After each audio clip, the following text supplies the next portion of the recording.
నమస్కారం. ఈరోజు Jubilee Hills by election సందర్భంగా కాంగ్రెస్ పార్టీ పెద్దలు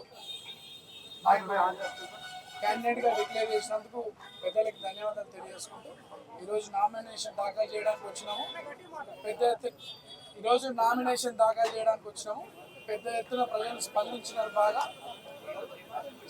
కాంగ్రెస్ పార్టీ చేస్తున్నటువంటి అభివృద్ధి కార్యక్రమాలు కావచ్చు, సంక్షేమ పథకాలు కావచ్చు, స్థానికంగా ప్రజల కోరిక మేరకు మాకు వచ్చినటువంటి అవకాశం కావచ్చు, చాలా ప్రజలకు ఒక నమ్మకం ఏర్పడ్డది. కాంగ్రెస్ పార్టీని అత్యధిక మెజార్టీతో జూబ్లీహిల్స్ కాన్స్టిట్యుయెన్సీలో బై ఎలక్షన్ లో గెలిపించబోతున్నాం. ప్రచారం ఆల్రెడీ స్టార్ట్ అయింది. 3 నెలల కింద నుండి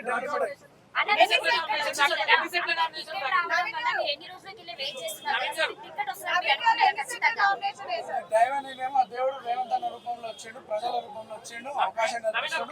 కాంగ్రెస్ పార్టీని బలపరచడమే మా ఎజెండా. నమస్కారం.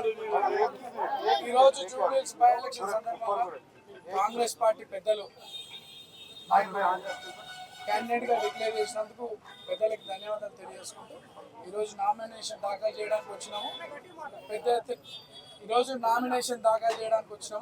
పెద్ద ఎత్తున ప్రజలు స్పందించినారు. బాగా కాంగ్రెస్ పార్టీ చేస్తున్నటువంటి అభివృద్ధి కార్యక్రమాలు కావచ్చు, సంక్షేమ పథకాలు కావచ్చు, స్థానికంగా ప్రజల కోరిక మేరకు మాకు వచ్చినటువంటి అవకాశం కావచ్చు, చాలా ప్రజలకు ఒక నమ్మకం ఏర్పడ్డది. కాంగ్రెస్ పార్టీని అత్యధిక మెజార్టీతో జూబ్లీహిల్స్ కాన్స్టిట్యుయెన్సీలో బై ఎలక్షన్ లో గెలిపించబోతున్నాం. ప్రచారం ఆల్రెడీ స్టార్ట్ అయింది. 3 నెలల కింద నుండి